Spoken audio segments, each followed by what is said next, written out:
శ్రీ అపీతకుచాంబా సమేత అరుణాచలేశ్వరాయ నమ. ఓం నమో భగవతే శ్రీరమణాయ. ఓం సుందరేశాయ నమ. అరుణాచలమనుచు స్మరించు వారల అహము నిర్మూలింపుము అరుణాచల. శ్రీ శివనిధి శివాలయాలు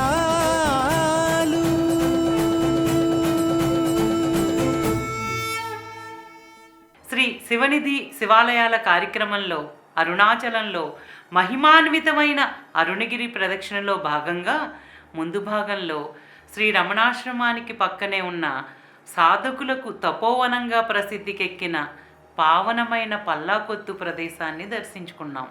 ఈ భాగంలో పల్లాకొత్తు నుండి గిరి ప్రదక్షిణ రోడ్డుకు వచ్చి అరుణగిరి ప్రదక్షిణను కొనసాగిద్దాం.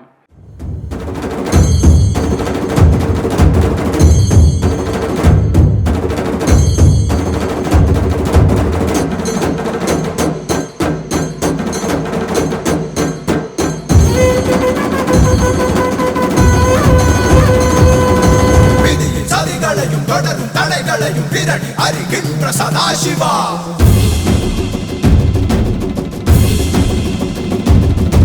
ಕರಡು ಮುರಡಾನ ಬಳಿಗ ಕೆಳತಾಲು ಕಳಕು ಬಳಿ ಕೊಡುಕು ಮಹಾಶಿವ.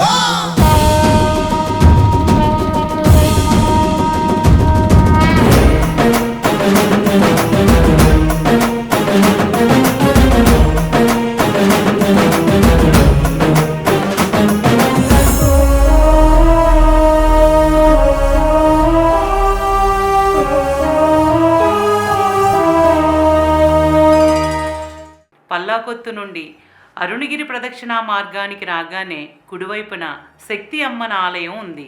అనేక మంది భక్తులు తమ తమ కోరికలను అమ్మవారికి నివేదించి దీప ధూప నీరాజనాలను సమర్పిస్తారు.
అలా ప్రదక్షిణా మార్గంలో కొంచెం ముందుకు రాగానే రోడ్డుకు ఎడంవైపున సుప్రసిద్ధ తెలుగు రచయిత గూడపాటి వెంకటాచలం గారి సమాధి ఉంది.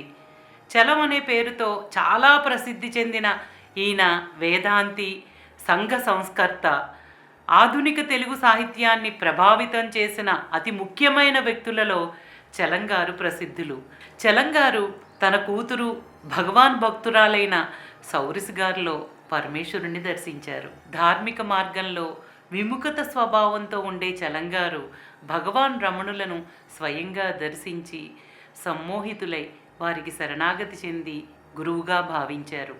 ఆ తరువాత 1950 ఫిబ్రవరి 9వ తేదీన చలం గారు విజయవాడలో తన సొంత ఇంటిని అమ్మేసి కుటుంబంతో సహా అరుణాచలంలోనే స్థిరపడిపోయారు. స్త్రీల యొక్క స్వేచ్ఛా స్వాతంత్ర్యాల గురించి ఎంతో సంచలనాత్మక రచయితగా పేరొందిన చలం గారు అరుణాచలంలో స్థిరపడటం ఆ కాలంలోనే ఎంతో సంచలనం రేపింది. అటువంటి చలం గారు భగవాన్ రమణుల గురించి, భగవాన్ దైవమో అవతారమో గురువో నాకు తెలియదు, కానీ ఆయన సమక్షంలోకి వెళ్ళగానే నా మనసు నా ప్రమేయం లేకుండానే ఎంతో విశ్రాంతినిస్తుంది అని చాలా అపురూపంగా భగవాన్ను కొనియాడారు. చలం గారు సామాజిక రచయితగా ఎంతటి పేరు ప్రఖ్యాతలు పొందారో భగవాన్ దర్శనానంతరం తత్వవేత్తగా ఆయన రచనలు అంతకన్నా ప్రాముఖ్యత పొందాయి. భగవాన్ శ్రీ రమణుల శిష్యుల గురించి చలంగారు రచించిన భగవాన్ స్మృతులు అనే పుస్తకం అనేక మంది రమణ భక్తులకు మార్గదర్శకంగా నిలిచింది. గూడపాటి వెంకటాచలం గారు 18/5/1894లో జన్మించి 4/5/1979లో అరుణాచలంలోనే పరమపదించారు. ఆ తరువాత ఈ ప్రదేశంలోనే ఈయన దేహాన్ని సమాధి గావించారు.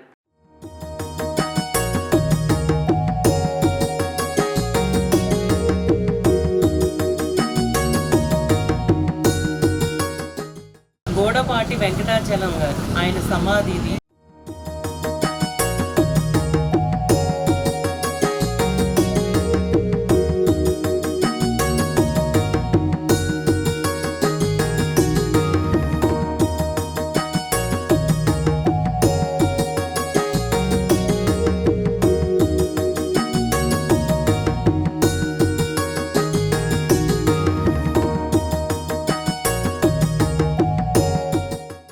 చలంగారి సమాధి నుండి ప్రదక్షిణా మార్గంలో ముందుకు వెళ్ళగానే కుడివైపున అత్యంత పురాతనమైన ఆది చాముండేశ్వరి ఆలయం నెలకొని ఉంది. అరుణగిరి చుట్టూ ఇటువంటి పురాతనమైన ఆలయాలు శిథిలావస్థలో ఉండటాన్ని దర్శిస్తే చాలా బాధగా ఉంటుంది. నూతన ఆలయాలను నిర్మించే కన్నా అనేక పురాతన పవిత్రమైన ఆలయాలను పునరుద్ధరించవలసిన బాధ్యత మనందరి మీద ఉందని గుర్తు చేస్తున్నాను.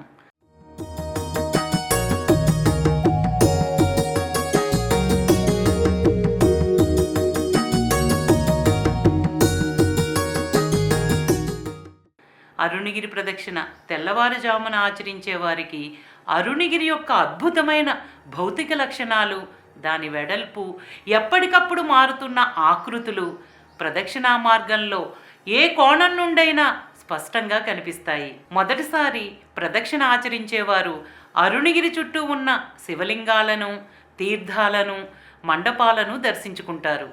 వారు గుంపులు గుంపులుగా చేరి దేవాలయాల యొక్క పేర్లను, విశిష్టతలను తెలుసుకోవాలని ఎంతో ఆరాటపడతారు. అంతేకాక పౌరాణిక కథలపై కొందరు ఆసక్తి చూపుతారు. అలా ప్రదక్షిణా మార్గంలో ఆసక్తి గల మనసు ఆ శక్తి యొక్క విశిష్టతను తెలుసుకుని అరుణగిరి ఒడిలో ఆశాంతం శాంతిని అనుభవిస్తుంది. అరుణగిరి యొక్క గంభీరతతో పవిత్రమైన ఈ ఆలయాలన్నీ మిళితమవుతాయి. ఆది చాముండేశ్వరి ఆలయం నుండి ప్రదక్షిణా మార్గంలో కొంచెం ముందుకు వెళ్ళగానే కుడివైపున ఎంతో పురాతనమైన ద్రౌపదీ సమేత ధర్మరాజు ఆలయం నెలకొని ఉంది. పంచపాండవులలో ప్రథములైన ధర్మరాజు సతీ సమేతంగా ఈ ఆలయంలో కొలువై ఉన్నారు. ఈ ఆలయంలో భక్తులు నైవేద్యాలను సమర్పిస్తారు. ఈ ప్రదేశం నుండి అరుణగిరి అత్యంత అద్భుతంగా దర్శనమిస్తుంది.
అరుణగిరి ప్రదక్షిణను అన్ని మతాలకు సంబంధించిన వారు కూడా ఆచరిస్తారు.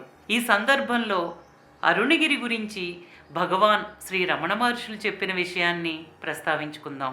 అరుణగిరి కేవలం బండరాళ్లతో కూడిన కొండ అని ఒక్క క్షణం కూడా పరిగణించవద్దు. ఇది జ్ఞానం యొక్క సారాంశమని భగవాన్ హెచ్చరించారు.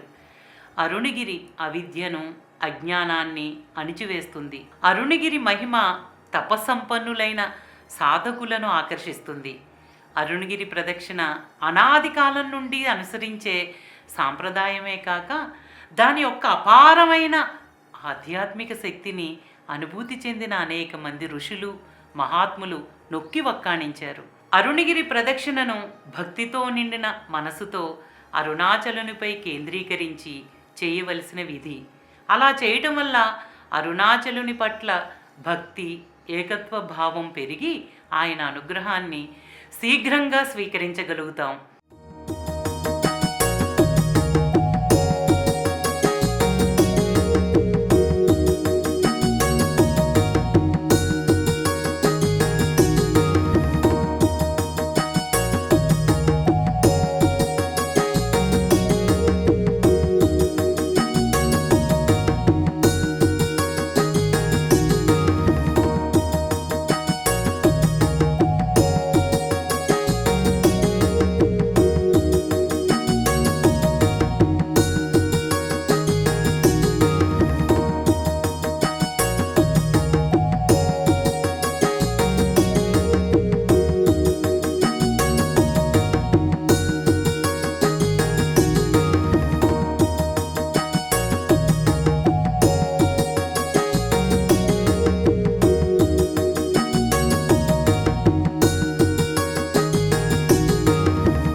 మన అహంకారాన్ని కేవలం సాధన వల్లే నాశనం చేయలేం.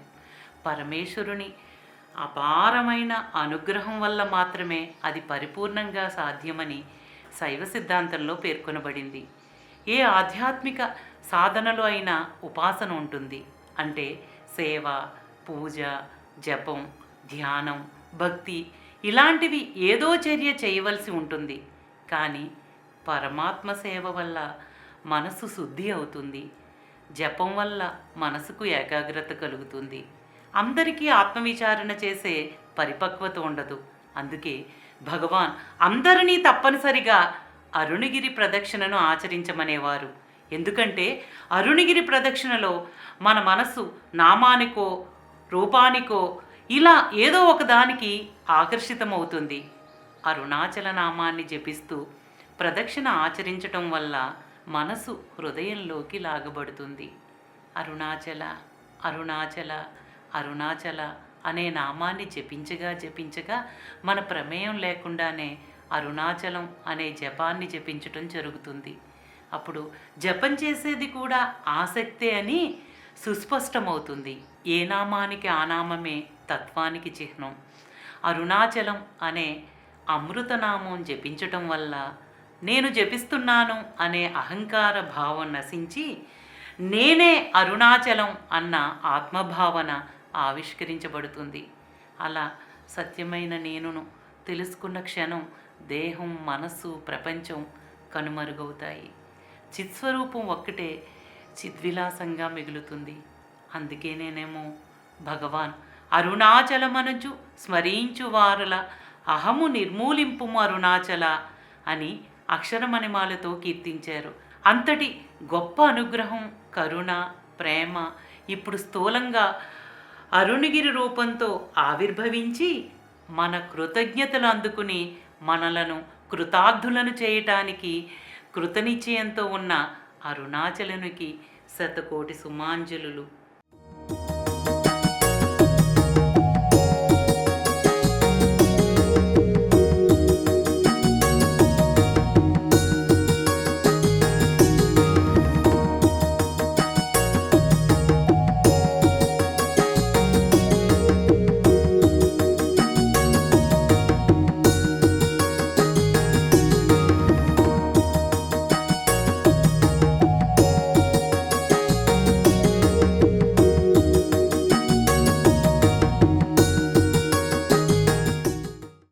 ఓం నమో భగవతే శ్రీరమణాయ. శ్రీ అపీతకుచాంబా సమేత అరుణాచలేశ్వరాయ నమః.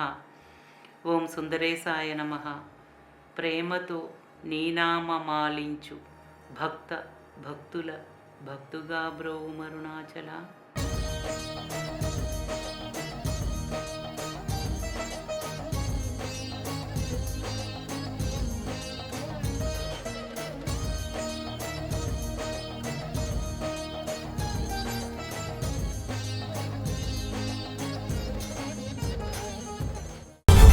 శ్రీ